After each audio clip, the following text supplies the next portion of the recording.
Good morning, everyone. Welcome to our General Chemistry Through discussion. Are you ready? Let's start. For today's lesson, we're going to discuss Bronsted Lowry acids and bases. We have our learning competency for today, define Bronsted acid and bases. In the previous lessons, we've learned about spontaneous change, entropy, and free energy. Also, we'll learn about the chemical equilibrium and the Lissattle-Lear principle. In this lesson, we will learn about acids and bases. Originally, acids and bases were defined by Svante Arrhenius. His original definition stated that acids were compounds that increase the orientation of hydrogen ions in solution, whereas bases were compounds that increase the concentration of hydroxide ion in solution. Problems arise when this conceptualization because Arrhenius' definition is limited to aqueous solutions, referring to the solvation of aqueous ions, and is therefore not inclusive of acid dissolved in organic solvents. To solve this problem, Johannes Nicholas Bronsted and Thomas Martin Lowry in 1923 both independently proposed an alternative definition of acids and bases. In this newer system, Bronsted Lowry acid were defined as any molecule or ion that can donate a hydrogen cation, whereas Bronsted Lowry base is a species with the ability to gain or accept a hydrogen cation. To continue with, let us discuss what is Bronsted Lowry acids and bases and how to identify Bronsted Lowry acids bases pair if you are given set of reactions. The Bronsted Lowry acids are the proton donors, meaning they can give away proton. The Bronsted Lowry bases are the proton acceptor. They need to be a lone pair of electrons in an atom for it to accept a H positive or proton. The acid-base conjugate pairs differs by just one proton. The acids has the extra proton because the acid is the one that can donate the proton. Now, how can we identify these acid-base pairs? Let us take a look at these three examples. So we have H2CO3 reacts with OH minus. That makes HCO3 minus and water. They differ by H and a single charge. That means this one lost a H to get there. So, this is the acid in this acid-base pair, and this is the base. This one gives away a proton, and this one uses the proton to turn back into this. This one gives away a proton and get a proton. Okay, so this is the acid, and this is the base. So, the acid will be the one to donate a proton, and then the base will be the one to receive a proton. Now, let's look at this. So, we have OH minus and then H2O. So, they differ in a single charge and in H. So, again, for the Bronsted Lowry acid, let's take a look at which one has the extra proton.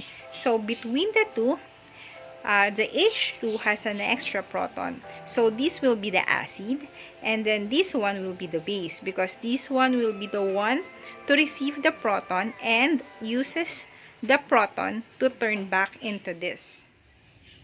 So, we have OH minus will be the base, and we have the H2O will be the acid because this one has the extra proton that is ready to donate to this base, and this base will be the one to accept the proton and use this proton to turn back into this. So let's try this example number 2. So we have the HCO3 minus reacts with S2 negative that makes HS minus and CO3 2 negative.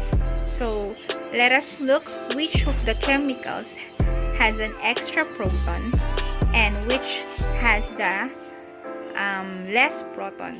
So in this part, we have this one.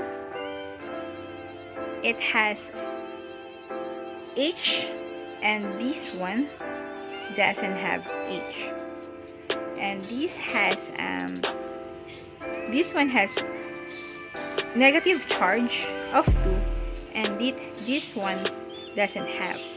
So again, which one will be the acid and which will be the conjugate base? So this one has an extra proton, the H, so this will be the acid, and this will be the conjugate base. Alright, so this is the acid and this is the conjugate base. Again, let's try to look at the acid and then the base. So we have extra proton or H in here. So this will be the acid and this will be the base. So it's easy to identify which is the acid, which is the base, which is the conjugate acid, and then the conjugate base. So always remember that the acid is the proton donor, and then the base is the proton acceptor. Alright, so we're done answering the example number 1 and example number 2. So this is your turn. Can you answer this example? Identify the Bronsted Lowry acid and bases in this equation. Very good, everyone got it correct. So this one has the extra proton, so this will be the acid, while this is the base, the one to receive the proton and use the proton. Alright, so next, this will be the acid because it has an extra proton of H, and this will be the base. Okay, very good. So everyone, I know you understand it well. So you can answer the succeeding activities regarding the Bronsted Lowry acid and base. One thing I want to emphasize here, so we have H2O. H2O can be an acid and a base. We have a special term for this one. If a chemical can be an acid and can be a base, we call this as amphoteric.